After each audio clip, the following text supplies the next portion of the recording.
Всем привет!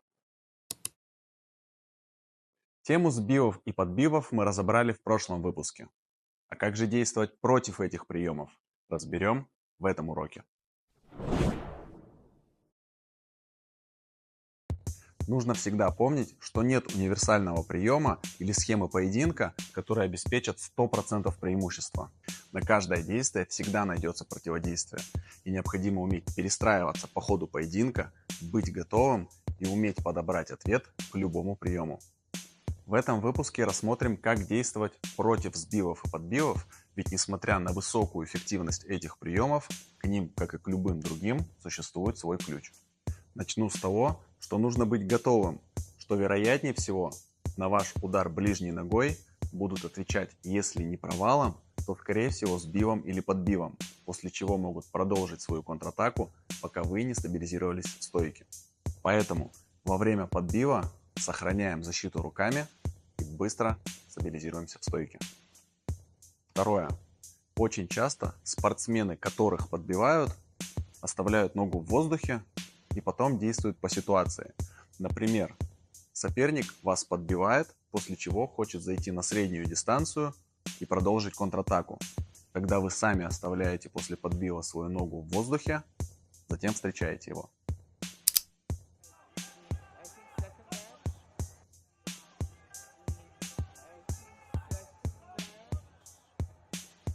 Можно даже сымитировать постановку ноги, для того, чтобы оппонент захотел зайти на ее опускании, и в этот момент вы вскидываете ее на встречный удар, не опуская до конца на землю.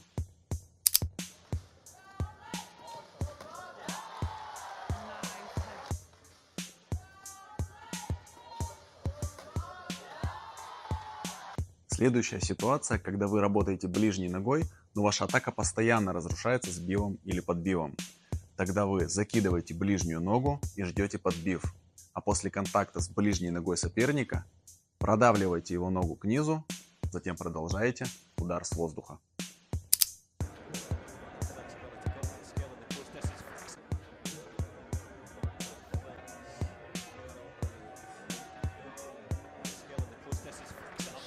The lead now, 6-point game, 50 to go, head kick again, it's the lead now, 6-point game, 50 to go. То же самое можно проделать с переходом на удар кулаком. Вы уже поняли, что любая ваша атака ближней ногой будет встречаться подбивом. Тогда вы выбираете очередной момент, но уже атакуйте ближней ногой, чуть больше подаваясь вперед, как бы разгоняясь. А после подбива соперником продавливаете его ближней ногой, подключая вес тела, и переходите на удар кулаком с возможным продолжением атаки в зависимости от вашей манеры и стиля ведения боя.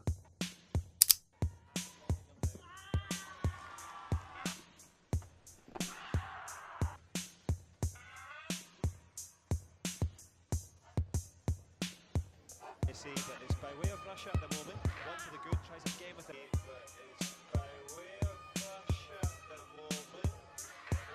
Who's going to be well prepared in this second round for Manchester tomorrow?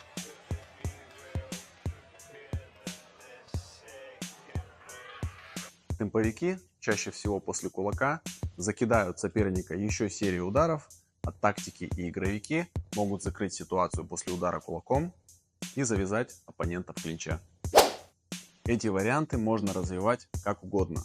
Что-то добавляете, что-то изменяете, подключайте свое воображение. Помните, я говорил, что на каждое действие есть противодействие. Так вот, приемы, которые я только что с вами разобрал, тоже не исключение.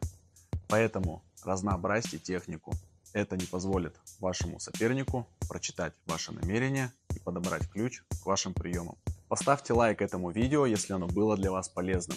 Обязательно в комментариях напишите, какие еще вопросы у вас остались на тему сбивы и подбивы. Спасибо за внимание. Увидимся.